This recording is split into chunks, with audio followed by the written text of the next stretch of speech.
Hello guys, welcome back to on my YouTube channel. If you are new on my channel, subscribe channel for BSc Nursing Paramedicus and their updates of medical application form.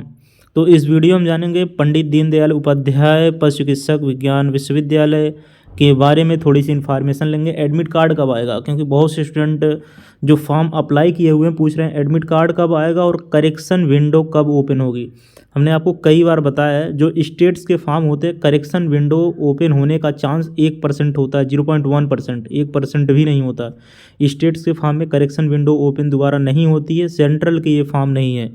और मान लीजिए जिनका mail ID वगैरह गलत है, अभी एक student comment कर रहा था कि हमारा मेल आईडी गलत है, मैसेज किया हुआ था इंस्टाग्राम पे। तो जिनकी मेल आईडी गलत है या चीज़ें ज़्यादा गलत है, अगर आपका नाम वगैरह गलत होगा, फ़ोटो वगैरह मैच वैच नहीं करेगी और फिर आपका आधार नंबर वगैरह चीज़ें मैच नहीं करेंगी, तो आप एग्ज़ाम से बाहर हो जाएंगे। क्योंकि आपको ये बेसिक चीज़ें पता होनी चाहिए। ये बेसिक चीज़ें होती हैं जो आपकी सही होनी चाहिए, मतलब मदर नेम, फादर नेम, आपका आईडी प्रूफ से आपका जो एडमिट कार्ड हो मैच होना चाहिए। ये चीज़ें बेसिक चीज़ें सही होनी चाहिए, ये नॉर्मल सी बात हो गई। और जो आपका करेक्शन विंडो है ओपन नहीं होगा, ये ऑलरेडी हमने जब फॉर्म फिल हो रहा था उस समय जो वीडियो बनाया था, उस वीडियो में बोला भी था। उस समय हमने 2 वीडियो रिलीज़ किया हुआ था। और वीडियो बनाने के पहले थोड़ा सा पूछना भी पड़ता है इधर उधर, क्योंकि चीज़ें आपको पता है याद नहीं होती। हमने 2018 में फॉर्म फिल किया हुआ था, 18 की बातें अब याद नहीं रहेंगी, कितने दिन पहले एडमिट कार्ड कब आता है। तो अभी हमने पूछा एडमिट कार्ड कब आता है, क्योंकि उसमें पढ़ भी रहे हैं, कुछ स्टूडेंट हैं और कुछ हमारे साथ के थे जो एडमिशन लिए थे 2018 में 19 में। और 2-3 तो ऐसे हैं जो नीट के थ्रू एडमिशन हुआ था। इसमें नीट के भी थ्रू एडमिशन होता है। नीट के थ्रू शायद इसमें 6 सीट या 5 सीट रिजर्व है। तो जो 5 सीट रिजर्व है वो नीट के थ्रू भरी जाती है मथुरा पीवीटी में।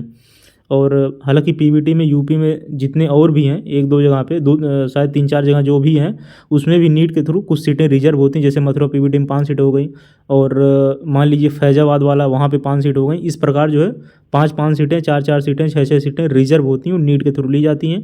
बाकी यूपी कैटेट के थ्रू ली जाएंगी और इसके बाद मथुरा पीवीटी के थ्रू ली जाएंगी। इसके भी थ्रू जो है ली जाएंगी सीटें। इसके थ्रू मैक्सिमम सीटें जो है भरी जाती हैं मथुरा पीवीटी में।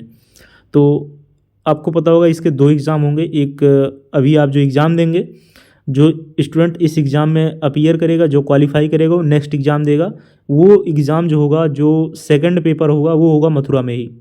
ये आपको पता होना चाहिए। जो सेकंड पेपर होता है वो आपको मथुरा में ही जाके देना पड़ेगा, और पहला पेपर आपने जो सेंटर भरा हुआ आपको वहीं जो है एग्ज़ाम सेंटर मिल जाएगा। जैसे हमारा कानपुर था तो हमको कानपुर एग्ज़ाम सेंटर मिल गया था। और पेपर के पैटर्न के बारे में थोड़ा समझान लेते हैं। पेपर वगैरह इसका अगर नीट की तैयारी आपको ठीक ठाक है तो आराम से निकल जाएगा।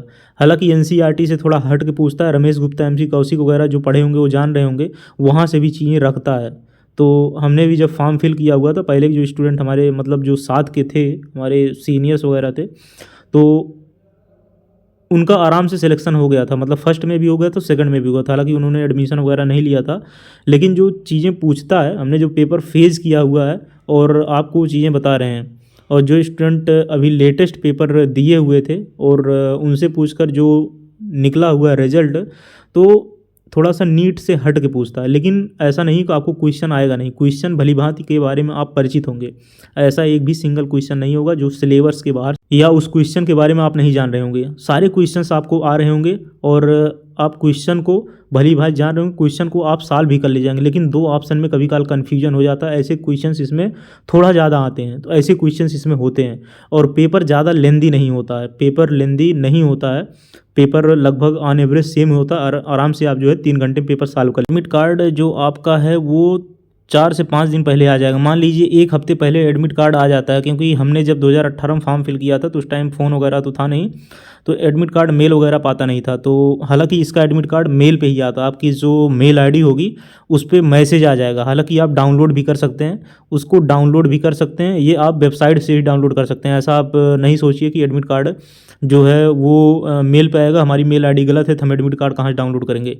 आप जो है एडमिट कार्ड उससे भी डाउनलोड कर सकते हैं, वेबसाइट से भी। जिस दिन एडमिट कार्ड आएगा हम आपको डिक्लेयर कर देंगे इस दिन एडमिट कार्ड आ गया। वेबसाइट पे प्रॉपर लिंक आती है, प्रॉपर सब कुछ चीज़ें आती हैं। वेबसाइट से आप जो है डाउनलोड एडमिट कार्ड कर सकते हैं। आपकी मेल आईडी गलत है, कोई बात नहीं है, आराम से वेबसाइट से एडमिट कार्ड डाउनलोड कर सकते हैं। लेकिन आपके मेल आईडी पर मैसेज चला आएगा कि एडमिट कार्ड आ गया है, आप लोग डाउनलोड कर लीजिए। ये अच्छा सिस्टम है जो है इसका, जो है मथुरा पीबीटी का। तो ये चीज़ें आप जो है कर सकते हैं। तो एडमिट कार्ड के लिए आप लोग निश्चिंत रहें, एडमिट कार्ड कब आएगा कि नहीं आएगा। प्रिपरेशन पे ज़्यादा फोकस करें, क्योंकि पेपर जो है on syllabus out of mind होता है, मतलब सिलेबस से ही रहेगा, लेकिन कुछ क्वेश्चंस ऐसे रहते हैं जो आपको जो है घुमा फिरा के पूछे जाते हैं। तो ऐसे क्वेश्चंस इसमें आते हैं। अगर आप पहली बार एग्ज़ाम फेस कर रहे हैं तो कोई बात नहीं, लेकिन अगर आप दूसरी बार एग्ज़ाम फेस कर रहे होंगे तो आपको ये चीज़ें पता होंगी। तो ये रहा थोड़ी सी इन्फॉर्मेशन जो है मथुरा पीबीटी के बारे में। और प्रिपरेशन ज़रूर करें, रिवीजन ज़्यादा से ज़्यादा करें, क्योंकि 2 ऑप्शन वगैरह में जो कन्फ्यूजन होता है ये कन्फ्यूजन नहीं होना चाहिए। बाकी आपने नीट का एग्ज़ाम फेस किया होगा तो आपको सारी चीज़ें पता ही होंगी। इंस्टाग्राम टेलीग्राम लिंक है डिस्क्रिप्शन बॉक्स, उसको भी आप ज्वाइन कर सकते हैं। जिस दिन एडमिट कार्ड आएगा उस दिन हम एक वीडियो और बना देंगे। मिलते हैं नेक्स्ट वीडियो नए अपडेट के साथ। जय हिंद।